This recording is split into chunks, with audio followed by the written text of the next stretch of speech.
Indian സ്വാതന്ത്ര്യത്തിന് ശേഷവും വളരെ കാലം ഇന്ത്യയിൽ നിർമ്മിച്ചിരുന്ന കാറുകൾ വളരെ പഴഞ്ചനായിരുന്നു.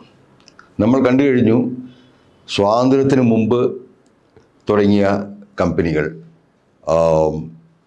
പ്രീമിയർ ഓട്ടോമൊബൈൽസ്, അതുപോലെ ഹിന്ദുസ്ഥാൻ ഓട്ടോമൊബൈൽസ്, സ്റ്റാൻഡേർഡ് മോട്ടോഴ്സ് തുടങ്ങിയ വാഹന കമ്പനികൾ പാസഞ്ചർ കാർ നിർമ്മാണ രംഗത്ത് പലപ്പോഴും വളരെ ഔട്ട്ഡേറ്റഡ് ആയിട്ടുള്ള വളരെ പഴയ മോഡലുകളാണ് 80കളോളം ഇന്ത്യയിൽ നിർമ്മിച്ചിരുന്നത്. അതിൽ ആധുനിക വാഹനങ്ങൾ വളരെ ചുരുക്കമായിരുന്നു. അതിനാൽ തന്നെ ഇന്ത്യൻ വാഹന രംഗത്ത്, ഇന്ത്യയിലെ പാസഞ്ചർ കാറുകളുടെ നിർമ്മാണ രംഗത്ത് ഒരു അത്ഭുതം സൃഷ്ടിക്കുന്നത്, അതിനെ വളരെ പെട്ടെന്ന് നവീകരിക്കുന്നത് മാരുതി ഉദ്യോഗ് ലിമിറ്റഡ് എന്ന പൊതുമേഖലാ കമ്പനിയാണ്. ഇന്ന് നമുക്ക് മാരുതിയുടെ കഥ എന്താണെന്ന് നോക്കാം. 1971 അന്നത്തെ പ്രധാനമന്ത്രി ശ്രീമതി ഇന്ദിരാഗാന്ധിയുടെ പുത്രൻ ശ്രീ സഞ്ജയ് ഗാന്ധിയാണ് ആദ്യമായിട്ട് ഒരു ജനകീയ കാർ, ഒരു വില കുറഞ്ഞ കാർ, എല്ലാവർക്കും ഉപയോഗിക്കാൻ പറ്റുന്ന രീതിയിലുള്ള കാർ എന്നൊരാശയവുമായി മുന്നോട്ട് വരുന്നത്. ആ ആശയം, അതിൻ്റെ അടിസ്ഥാനത്തിൽ ഭരണത്തിലുള്ള സ്വാധീനം കാരണം വളരെ പെട്ടെന്ന് തന്നെ ഹരിയാനയിലെ ഗുർഗോണിൽ ഏകദേശം 300 ഏക്കറോളം സ്ഥലം ഈ കമ്പനിക്ക്, മാരുതി മോട്ടോഴ്സ് ലിമിറ്റഡ് എന്ന് പറഞ്ഞ സഞ്ജയ് ഗാന്ധി ഡയറക്ടറായിട്ടുള്ള കമ്പനിക്ക് സർക്കാരിൽ നിന്ന് അലോട്ട് ചെയ്ത് കിട്ടി. അതിൽ 150 ഏക്കർ സ്ഥലത്തോളം വ്യോമസേനയുടെ സ്ഥലമായിരുന്നു. അപ്പോൾ അത് പെട്ടെന്ന് തന്നെ ആ സ്ഥലം അലോട്ട് ചെയ്ത് കിട്ടി. അപ്പോൾ തന്നെ വിവാദങ്ങളും ആരംഭിച്ചു.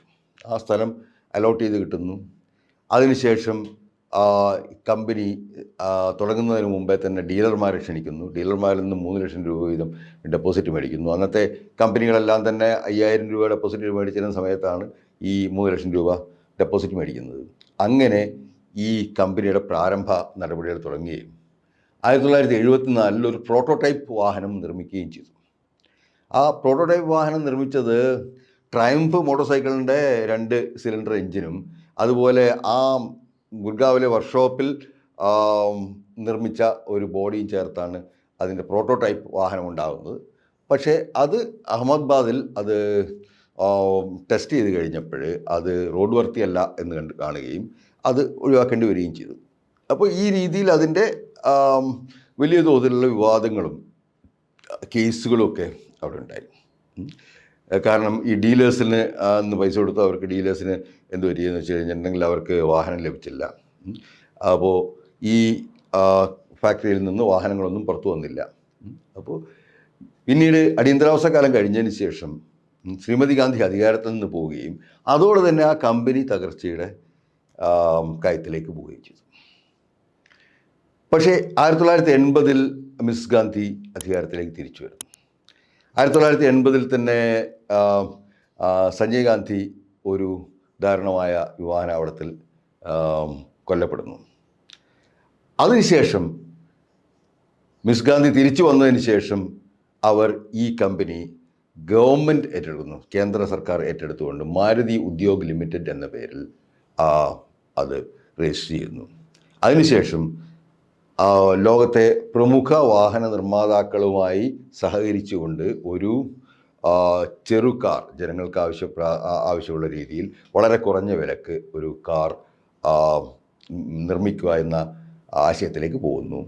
അങ്ങനെ പല കമ്പനികളുമായിട്ട് ഇന്ത്യ ഗവൺമെൻറ് ചർച്ച നടത്തി. അന്ന് ഷെവർലെയുമായും അതുപോലെ തന്നെ വോക്സ്വാഗണുമായിട്ടും അതുപോലെ അന്നത്തെ ലോകത്തിലെ പ്രധാനപ്പെട്ട കമ്പനികളായ ഫോർഡ്, ജനറൽ മോട്ടോഴ്സ് എല്ലാവരുമായിട്ട് ചർച്ച നടത്തി. പക്ഷെ അവരാരും തന്നെ ഇത്തരം ഒരു മാർക്കറ്റിലേക്ക് ഒരു ചെറുകാറുമായിട്ട് വരാൻ അന്ന് താല്പര്യപ്പെട്ടിരുന്നില്ല. പിന്നീട് അവരെല്ലാം തിരിച്ചു വന്നു. ഇന്ന് അവരെല്ലാവരും തന്നെ ഇന്ത്യയിൽ വാഹനങ്ങൾ നിർമ്മിക്കുന്നുണ്ടെന്നുള്ള വാസ്തവമാണ്. പക്ഷെ അന്ന് 1982 അവരാരും തന്നെ വരാൻ തയ്യാറായില്ല.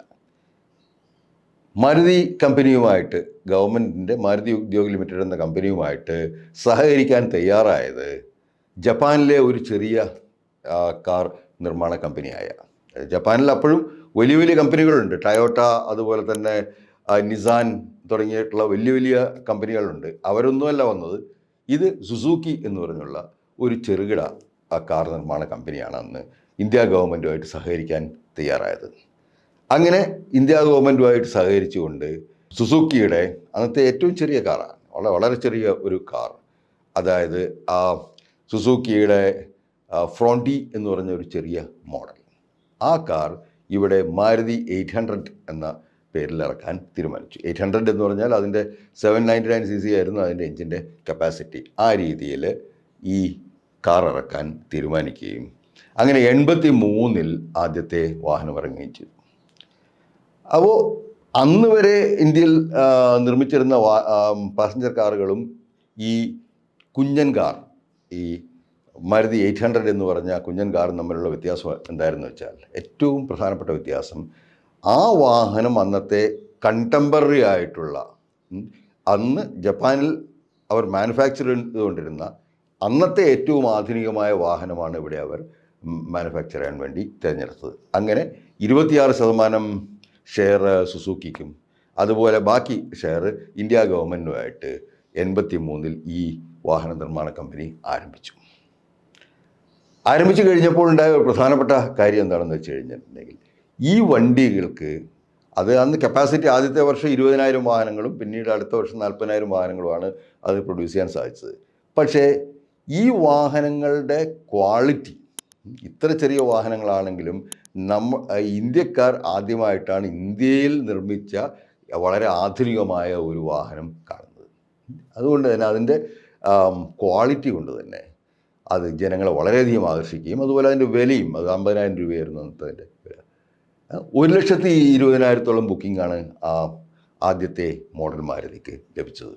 അങ്ങനെ കമ്പനി വളരെ പെട്ടെന്ന് തന്നെ പോപ്പുലറാവുകയും ഈ മാരുതി 800 എന്ന വാഹനം ആദ്യത്തെ 2 വർഷം കൊണ്ട് തന്നെ 83-84 വർഷങ്ങളിൽ തന്നെ ധാരാളം വാഹനങ്ങൾ പ്രൊഡ്യൂസ് ചെയ്തുകൊണ്ട്, അതുപോലെ അതിൽ കൂടുതൽ ഓർഡറുകൾ, 1,20,000-ഓളം വാഹനങ്ങളുടെ ബുക്കിംഗ് പെൻഡിങ് ആക്കിക്കൊണ്ട് ആണ് മാരുതി ഇന്ത്യയിലേക്ക് രംഗപ്രവേശം ചെയ്യുന്നത്. ഈ മാരുതി ഈ കൊച്ചു കാറിൻ്റെ രംഗപ്രവേശം പിന്നീട് ഇന്ത്യൻ വാഹന മാർക്കറ്റിൽ ഉണ്ടാക്കിയ ചലനം എന്താണെന്ന് വെച്ച് കഴിഞ്ഞാൽ, അതുവരെ ഉണ്ടായിരുന്ന ഔട്ട്ഡേറ്റ് ആയിട്ടുള്ള എല്ലാ വാഹനങ്ങളും ഇന്ത്യൻ മാർക്കറ്റിൽ നിന്ന് അപ്രത്യക്ഷമായി എന്നുള്ളതാണ്. മാരുതിയുടെ കടന്നുകയറ്റത്തോടു കൂടി തന്നെ വളരെ പഴയ 48-നൊക്കെ മുന്നുള്ള എഞ്ചിനുകളൊക്കെ ഉപയോഗിച്ചുകൊണ്ടുണ്ടാക്കിയിരുന്ന വാഹനങ്ങളെല്ലാം അപ്രത്യക്ഷമാവുകയും മാരുതി എന്ന ഈ സർക്കാർ വാഹന നിർമ്മാണ കമ്പനിയുടെ വലിയ തേരോട്ടം ആരംഭിക്കുകയും ചെയ്തു.